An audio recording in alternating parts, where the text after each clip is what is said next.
प्यारे दोस्तों, आज हम आपको ज़ोया और रिजवान का एक ऐसा सच्चा वाक़या बताने वाले हैं जिसे सुनकर यकीनन आपकी आंखों में आंसू आ जाएंगे और आप सोचने पर मजबूर हो जाओगे। ये ज़ोया नाम बदला हुआ है। दोस्तों, अहमदाबाद के एक भाई जिनका नाम अब्दुल्ला है, उन्होंने अपना सच्चा वाक़या बताया है जिसे सुनकर आपकी ज़िंदगी बदल जाएगी। इसलिए आप इसे आखिर तक ज़रूर देखें और इस वीडियो को अभी लाइक कर दें। तो चलिए शुरू करते हैं। दोस्तों, अब्दुल्ला भाई कहते हैं कि कुछ वक्त पहले की बात है, शाम का वक्त था। अचानक मेरे मोबाइल की घंटी बजी। मैंने फ़ोन उठाया तो एक साहब ने सलाम दुआ करने के बाद पूछा कि अब्दुल्ला भाई, क्या आप रिश्ते करवाते हो? तो मैंने कहा जी अल्हम्दुलिल्लाह। ये सुनकर उन्होंने कहा कि सर, मैं आपसे मिलना चाहता हूँ। मैंने पूछा किस सिलसिले में? तो उनकी तरफ से जवाब आया, जी बहन के रिश्ते के सिलसिले में आपकी मदद चाहिए। 3 साल हो गए हैं, कोई रिश्ता नहीं मिल रहा है। मैंने इसकी मुकम्मल तफसील मांगी तो उन्होंने मुझे व्हाट्सएप पर सब कुछ बता दिया। इसके बाद उन्होंने मुझसे मुलाकात करने की ख्वाहिश जाहिर की और कहा कि मेरी दुकान उस जगह पर है और किराने की दुकान है। इसके बाद दूसरे ही दिन मैं उनसे मुलाकात करने के लिए पहुंच गया। बहन के बारे में पूछने पर उसने बताया, 4 साल पहले मेरी बहनोई की एक दर्दनाक हादसे में मौत हो गई है और उसके 3 बच्चे हैं। उनमें से एक बच्ची माजूर यानी विकलांग है। अब्दुल्ला भाई कहते हैं, उसकी ये बात सुनकर मैंने कहा, जी हिंदुस्तान और पाकिस्तान में दूसरों के बच्चों को कोई नहीं पालता। ये सुनकर उसकी आंखों में आंसू आ गए और कहने लगा, अब्दुल्ला साहब, 4 साल से मेरी बहन और उसके बच्चे मेरे साथ रह रहे हैं, मगर मेरी बीवी ने उनका जीना हराम कर रखा है। दोनों में बहुत लड़ाई झगड़ा होता है। उसने हाथ जोड़ते हुए मुझसे कहा, आप किसी भी तरह से मेरी बहन का रिश्ता करवा दीजिए, मैं ज़िंदगी भर आपका एहसानमंद रहूँगा। अब्दुल्ला भाई कहते हैं, मुझे समझ में नहीं आ रहा था कि शादी के लिए कौन हाँ करेगा, क्योंकि बात सिर्फ बेवा औरत की होती तो कोई बात नहीं थी, लेकिन साथ में 3 बच्चे भी थे और उनमें से एक बच्ची विकलांग भी थी। खैर, मैंने उस भाई को रिश्ता करवाने की तसल्ली दी और वहाँ से वापस आ गया। उसके बाद मैंने काफ़ी सारे लोगों से बातचीत की, जिससे भी मैं बात करता तो वो हाँ तो कर देता, मगर जब बात बच्चों की आती तो वो इनकार कर देता। अब्दुल्ला भाई कहते हैं कि जब बात ना बनी तो मैंने तंग आकर शादीशुदा लोगों से बातचीत करना शुरू कर दी। तो पता चला कि उन लोगों को सिर्फ औरत चाहिए। यहाँ तो बात बच्चों की परवरिश की भी थी। इसलिए जो भी सुनता वो कहता, भाई मुझे बच्चे नहीं चाहिए, भला मैं दूसरे की औलाद को क्यों पालूं। खैर, 2 महीने ऐसे ही गुजर गए, कहीं पर कोई बात नहीं बनी। इसके बाद मैंने हर तरफ अपना दिमाग दौड़ाना शुरू कर दिया। वहीं पास में मेरा एक दोस्त रहता था जो होलसेल का काम करता था। वो काफ़ी मालदार भी था और एक अच्छा इंसान भी था। एक दिन मैं उसकी दुकान में बैठा हुआ था कि अचानक मैंने उससे कहा, रिजवान भाई, तुम दूसरी शादी क्यों नहीं कर लेते? ये सुनकर उसने मुझे गौर से मेरी तरफ देखा और मेरी तरफ झांकने लगा। ये देखकर मैंने कहा, क्या हुआ?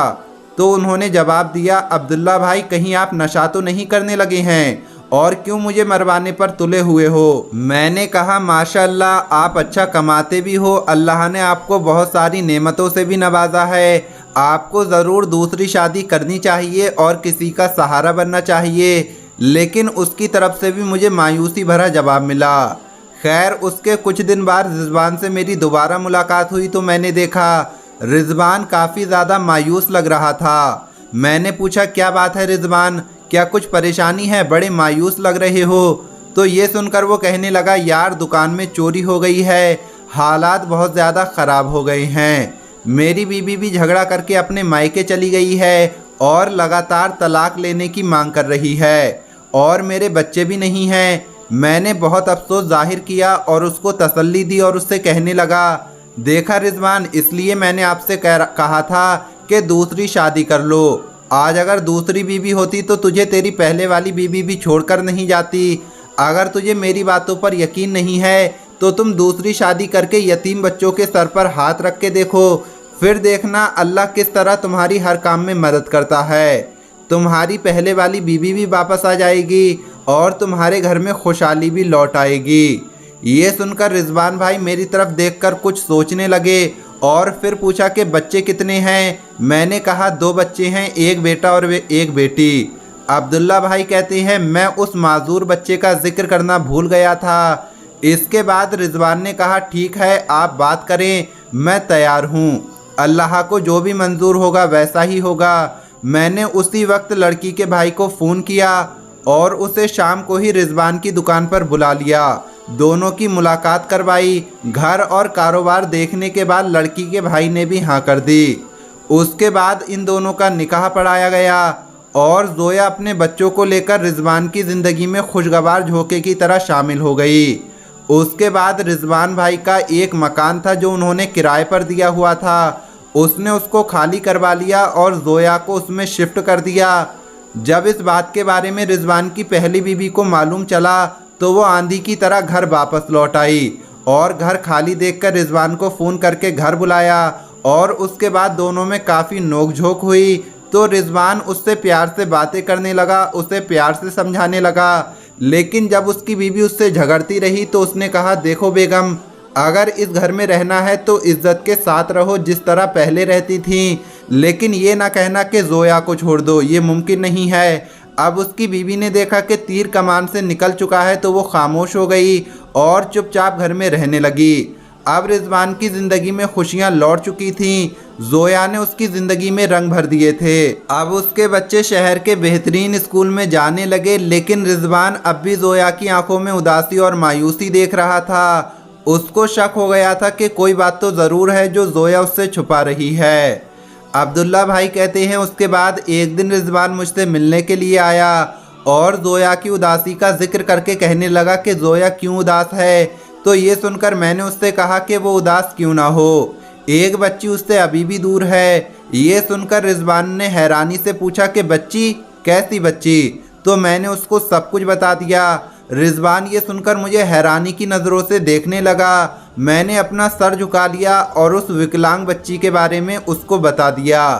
उसी दिन शाम को रिजवान भाई अपनी बीवी से कहने लगा कि जोया तैयार हो जाओ, बच्चों को भी तैयार कर लो, आज हमें आपके भाई के घर जाना है, कुछ ज़रूरी काम है। ये सुनकर बीवी का दिल धड़क गया और पूछने लगी क्या बात है। तो रिजवान कहने लगा तुझे मैंने जितना कहा है उतना करो। कुछ देर के बाद ही वो भाई के घर पहुंच गए। वहां रिजवान ने जोया से कहा वो माजूर बच्ची कहाँ है। ये सुनते ही जोया डर गई और सोचने लगी शायद अब कुछ गलत होने जा रहा है। जोया ने दूसरे कमरे की तरफ इशारा कर दिया। रिजवान ने दूसरे कमरे में जाकर देखा तो एक बहुत ही पतली दुबली बच्ची अपनी कमज़ोरी की हालत में पड़ी है। रिजवान बच्ची की तरफ इशारा करते हुए कहने लगा जोया बच्ची के कपड़े बदलो और ये भी हमारे साथ जाएगी। जोया ने जब ये सुना तो वो रिजवान के कदमों में गिर गई। जोया के भाई ने भी रिजवान को गले लगा लिया। उसके बाद रिजवान इस बच्ची को लेकर अपने घर आ गया। अब वो बच्ची और दूसरे बच्चे और रिजवान, जोया और रिजवान की पहले वाली बीवी सब लोग खुशी के साथ रहने लगे। रिजवान दिन दुगनी रात चौगनी तरक्की कर रहा है। अब्दुल्ला भाई कहते हैं उसके बाद एक दिन रिजवान और जोया ने मेरी दावत की। जोया हाथ जोड़कर मुझसे कहने लगी भाई साहब आप अपनी ज़िंदगी में कभी भी रिश्ते करवाने का काम मत छोड़ना। अगर मेरी रिजवान के साथ शादी नहीं होती तो अब तक मैं अपने बच्चों को कत्ल कर चुकी होती और ख़ुद भी आत्महत्या कर लेती। भाई साहब लोगों को बताओ कि दूसरी शादी वो नेमत है जो खुशहाली देती है। मेरी जैसी लाखों लड़की जो दुख भरी ज़िंदगी गुजार रही हैं उनको भी खुशियां देनी हैं। इसलिए आप इसके बारे में लोगों को खूब बताओ ताकि ये नेमत मुआशरे में आम हो जाए। दोस्तों हम आपको बता दें कि ये कोई मनगढ़ंत कहानी या किस्सा नहीं है, बल्कि ये एक सच्चा वाक़या है। याद रखें दूसरी शादी वाकई एक नेमत है और ख़ास करके ऐसी औरतों के साथ दूसरी शादी जिसके बच्चे हों।